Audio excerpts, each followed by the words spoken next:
Right now I'm at the Khami ruins, man, and this is the type of stuff that they never taught me in school. And this is why I want to come here to see this stuff for myself.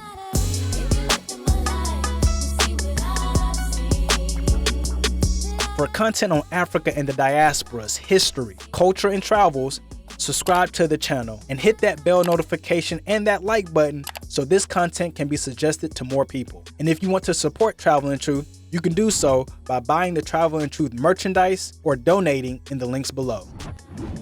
After visiting the King's Palace and the amazing Queen's Palace of the ancient Great Zimbabwe Empire, I then hopped on a local bus and headed 4 hours west to visit the Khami ruins, an ancient city built by the kingdoms which spawned from the Great Zimbabwe Empire. Khami ruins are located near the present-day city of Bulawayo, Zimbabwe. All right, what's poppin', man? Right now I'm in Bulawayo, Zimbabwe, and right now I'm about to head to the Khami, I think it's pronounced. Right now I'm about to head to the Khami ruins, which is some stuff that they never really taught me in school. It was built by one of the empires here, so we're gonna go and take a good look at it. Khami was the capital of the Kingdom of Butua during the Torwa dynasty, which was the ruling family for over 200 years. The Kingdom of Butua are the ancestors of the present-day Kalanga people who built this stone city of Khami in the 1400s after the fall of the Great Zimbabwe Empire. Much like its predecessor, the Kingdom of Butua's economy flourished due to the sale of gold to the Middle East and Asia. Now, as I arrived to the Khami ruins, I was first greeted by the guards who invited me to have some of the food they had just cooked. All right. Oh, what's up, man?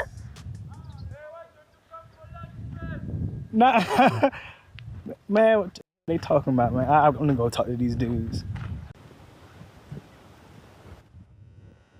So I'm just hanging out with these boys. They up here eating. What do you call it again? Meal? Meal. And that's their lunch, man. And we call it So you want to test? I'll taste a little bit of it. All right, right now I'm walking into the Khami ruins. They are some ancient structures that were built about 600 years ago by a few of the empires that lived in this area. In order to get here, it takes about like a good 30-minute drive from Bulawayo, and it costs about $10 to get in here. But once you're inside, you pretty much got the place to yourself because there's not that many tourists, at least not during the time period in which I'm going. I'm in here in August. Now, these ruins were built by the Kingdom of Butua, were a group of people that came over from the Great Zimbabwe. Now, they came over from Great Zimbabwe after Great Zimbabwe was invaded and eventually conquered. And so these people came over here, and then they conquered the people that was in this area, and then they kind of set up their own shop here. And that's why a lot of the same foundation, a lot of the same patterns that you see at Great Zimbabwe, you'll find here at Khami. Now, after Great Zimbabwe was invaded, the people scattered around, and they had to look for another location to settle in, and they decided to settle here because of the various different rocks, granite rocks. You see there's over there's all these huge rocks they can, tear down and build a huge structure from. And this whole area is one giant city, actually. One big city. And on the lower level is where all the normal folk were staying. But then as you go up, that's where you'll find the royalty, the chiefs, the kings, the cats that got it, the cats that got all the juice. That's where they lived. And they made it hard. As you can see, you gotta keep going up and keep winding up until you get all the way to the top, and you still gotta go up some more passes that you can actually see with the eye. You gotta keep on going up, and they made it very hard for you to actually walk up here because they didn't want anybody to have easy access to assassinate the king. Now, actually, when you get about this area right here, that's where they actually had checks and points.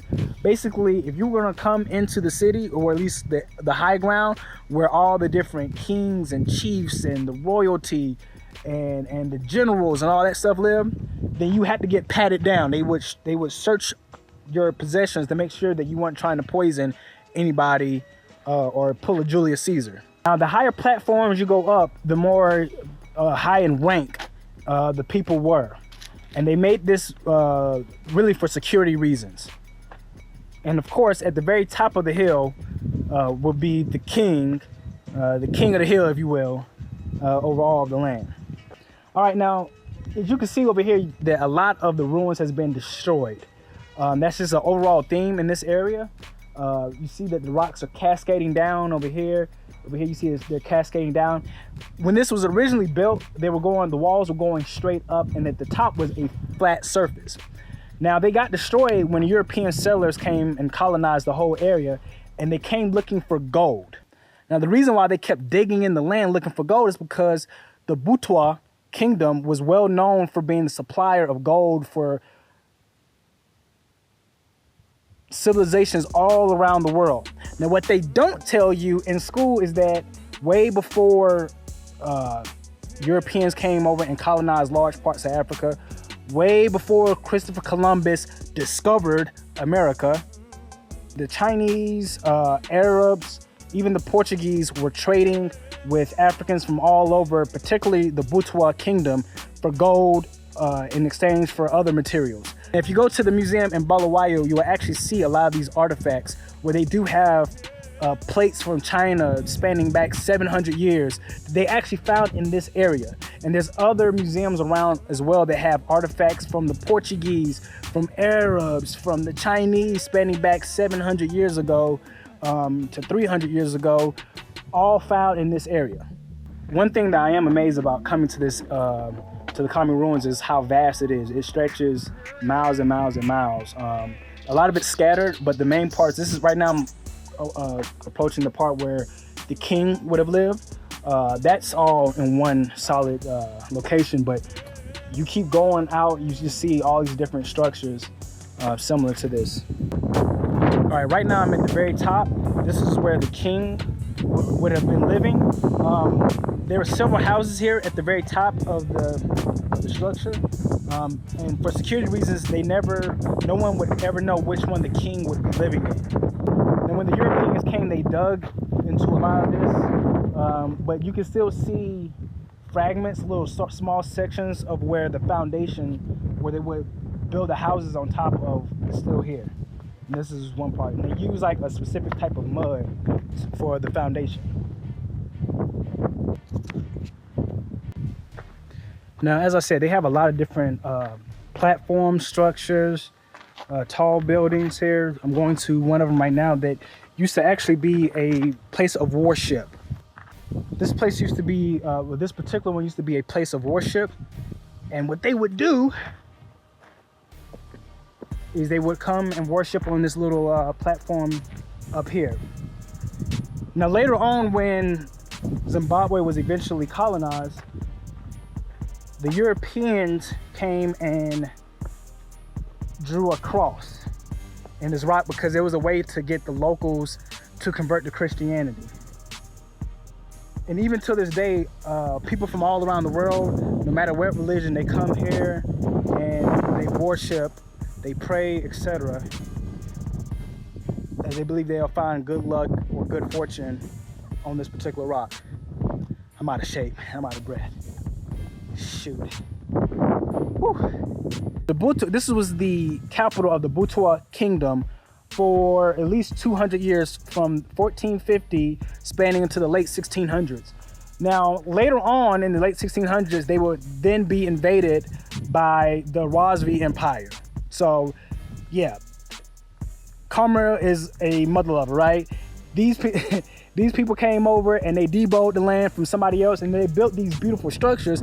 But then 200 years later, the Rozvi Empire came and debowed their stuff. Now, these walls were not built really for security. They were actually built to show prestige, to show, the royalty. Basically, it was a way for them to stunt on everybody else, basically. It was a way for them to showboat, to floss. All around some of these structures, you'll see different types of patterns, and that basically symbolizes the nobility, the king, etc. Some of them you'll see like a checkered pattern, some of them you'll see a slanted pattern, some of them you see a diamond pattern. If you look hard enough, you might even see a dominoes pattern.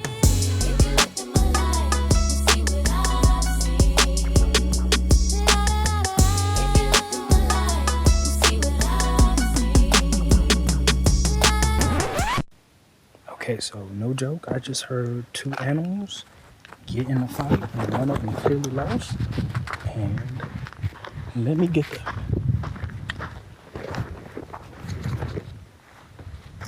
Okay, so I'm over here filming, and what is that? Okay, so I'm over here filming, right?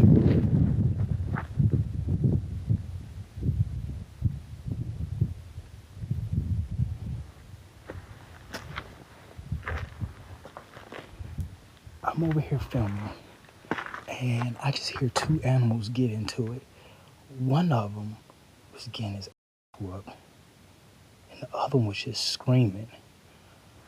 I don't know what animal that was, but whatever it is, I'm not trying to be around to figure out what it was. Well, Africa, boy, you gotta love it, don't you?